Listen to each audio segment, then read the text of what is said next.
Chegou a hora da nossa reportagem especial.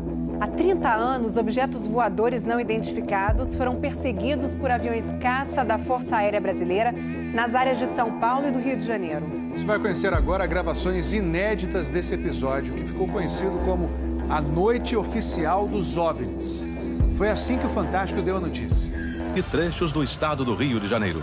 Eram 21 OVNIs, segundo os militares, que ficaram mais de 3 horas sobrevoando o território brasileiro na noite de segunda e madrugada de terça-feira. Toda vez que é detectado algum objeto não identificado, evidentemente há um processo bastante eficiente de verificar se foi alguma aeronave que está voando sem um plano de voo aprovado, etc. Mas quando se comprova que é algo diferente, as aeronaves então são acionadas. O que ocorreu foi que os radares detectaram vários objetos não identificados. Veja agora, minuto a minuto, o que aconteceu naquele 19 de maio. Às 8h30 da noite, um ponto luminoso é avistado pelo controlador de tráfego aéreo na torre do aeroporto de São José dos Campos, São Paulo. Um avião Xingu da Embraer se aproxima para pouso e o controlador pergunta ao comandante: "Você está vendo o ponto luminoso?"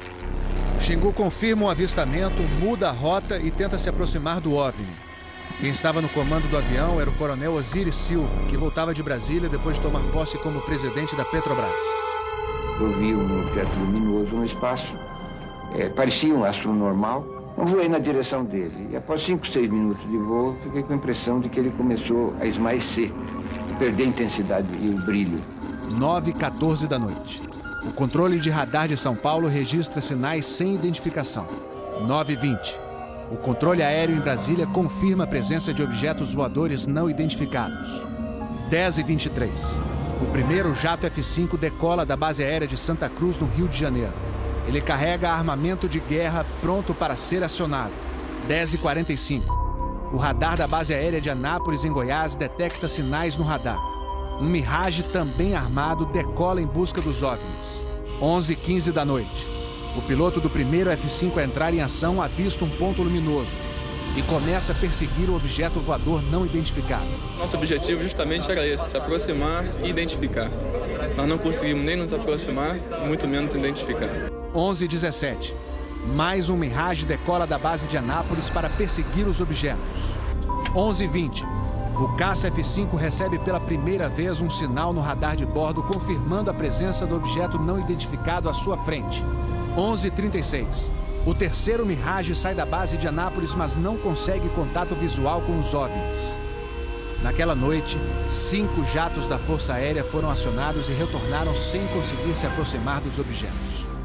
Os radares do Sindacta em Brasília registraram um total de 21 sinais desconhecidos no céu do Brasil. O grande personagem dessa história foi o controlador de voo que estava na torre de São José dos Campos.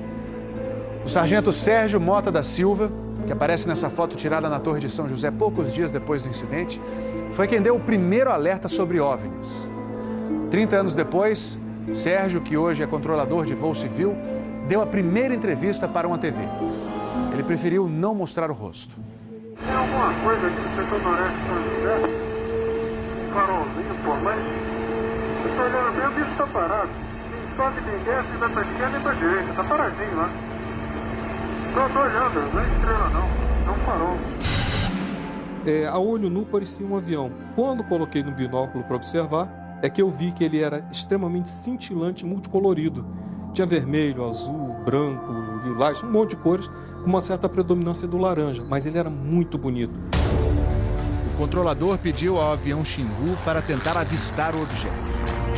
Eu expliquei a ele onde estava o objeto, pedi a ele que se ele tivesse avistamento, ele me informasse. Você permanece com ele à vista? Assim, vou mostrar a foto à vista. Ele é bem visível, poderia descrevê-lo? É uma estrela grande. Estrela grande e vermelha. Entendido, grande e bandeira vermelha. Controle de São Paulo será alertado. O controlador em São José dos Campos avisa ao controle São Paulo que o Xingu está perseguindo o OVNI. Positivo. Ele está perseguindo o troço.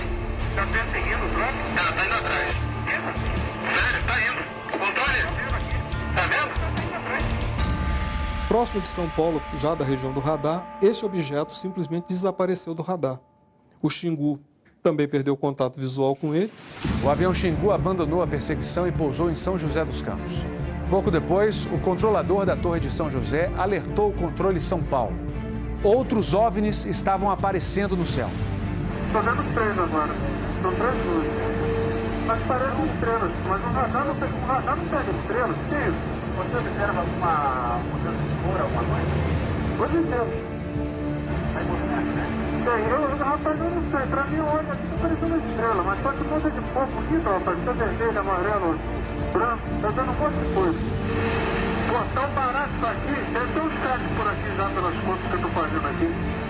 Ainda bem que vocês estão vendo também. Senão eu ia pensar que eu tô ficando doido. Porra, rapaz. Tô arrepiado, meu irmão. Só 2 pontos brancos afastados mais baixos. Estou entrando na alinhamento da pista, além da cidade. Tem 2 altos aqui na alinhamento da pista e tem mais uns 2 ou 3 embaixo, no baixo agora. Continuam se movimentando. Coisa linda, meu irmão. Pô, tá ficando bom esse negócio, viu? Tá ficando bom. O controlador Sérgio Mota da Silva faz uma revelação surpreendente. Ele tentou fazer contato com os OVNIs usando as luzes de balizamento da pista de pouso. Se eu aumentava o brilho do balizamento das luzes do balizamento, aliás, eles se afastavam. E se eu diminuía a intensidade das luzes do balizamento, eles se aproximavam. Pareciam responder de modo inteligente aos sinais que eu fazia com as luzes da pista de pouso e decolagem. O controlador Sérgio fala com o controle aéreo em Brasília. Fala, Brasília. Brasília? Boa noite, bem-vindo ao Festival dos Discos Voadores. Tá uma loucura isso aqui, cara. Pô, os que eu pude ver mudavam de cor o tempo todo. Vermelho, amarelo, azul, lilás, aquele festival de cores. As ocorrências terminaram já perto do nascer do dia, lá pelas 4 e pouco, 5 horas da manhã. Os últimos objetos foram vistos. Como é que tá a situação aí? Pô, rapaz, isso aqui foi um festival. E agora, como é que tá? Agora não sei o que é mais não. Você não informa nada. Positivo. Mas você não sabe nada. Positivo. O Fantástico também teve acesso às gravações das conversas entre os pilotos e a defesa aérea.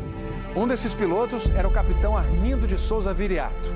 Veja agora como foi que ele perseguiu um OVNI com armamento pronto para ser usado. Eu tenho contato. Confirme? Foi contato. Prossiga nesse contato, caçador. 7. Caçador passando a Rojão. 7. Caçador passando a Rojão. No código dos pilotos, isso quer dizer que o caçador, o avião caça, entrou na situação Rojão. O míssil está pronto para disparar. Prossiga nesse contato. Bom, tem Judite agora. 7. Judite significa que o alvo está no radar. Ou seja, o piloto pode atirar se for autorizado pela defesa aérea. Mas neste momento, o alvo se afasta em alta velocidade. Está aumentando. Aumentando a distância, confirma. Afirmativo. A distância está aumentando de novo aqui. 7. Aumentando rápido, né? Comportamento muito estranho, ok? O capitão Viriato falou sobre a incrível velocidade dos OVNIs numa entrevista ao Fantástico. Essa aceleração, o radar de Brasília chegou a pegar na época de defesa aérea, deu aproximadamente Mach 15.